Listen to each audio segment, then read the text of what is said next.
Hello mga ka-FBs, ka-reels, at saka kung ano-ano pa. Bagay lang din yata sa akin itong floor manager, guys. Puro naman upo ng upo lang ako. Ha? Nakita nyo kanina upo na naman ako, nag-live ako. Ngayon naman, ibibideo ko, coffee. Medyo pinapaalis muna natin yung medyo mga dilawan o pinklawan. May kasama ko dito, guys, dalawa. Hindi sila blue. So, dito ako sa labas ng pinagtatrabahoan ko. Dito sa terrace.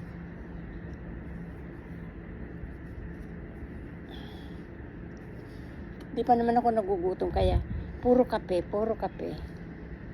Pero nilagyan ko ngayon ng cream. Parang di naman puro na lang caffeine yung nasa lalamunan ko. So, ganito guys ang 1,500 a day. Ay, hindi a day. Per hour, guys. Saan ka pa? Linis lang naman yung kwarto ng mga pasyente.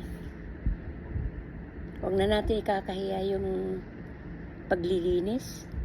Trabaho naman na marangal. Yan o. Kuko ng halimaw. Ito yung pagkakaiba ng nagtatrabaho ng Norway at versus Dubai.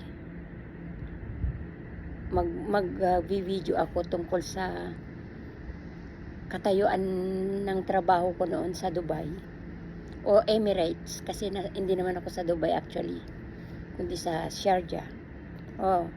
Hi sa mga taga Sharjah, Emirates. Nandito na ako ngayon sa Norway. So walang makeup, kaya wala akong gastos sa makeup. Wala din tayong high heels. Nung nasa Dubai, nasa Emirates kami, guys, puro ganyan ang mga takong namin. Saka yan. Pero okay lang, guys. Nakakabawi naman ako dito. Dahil dun sa Dubai, yung sweldo ko ng 3 buwan.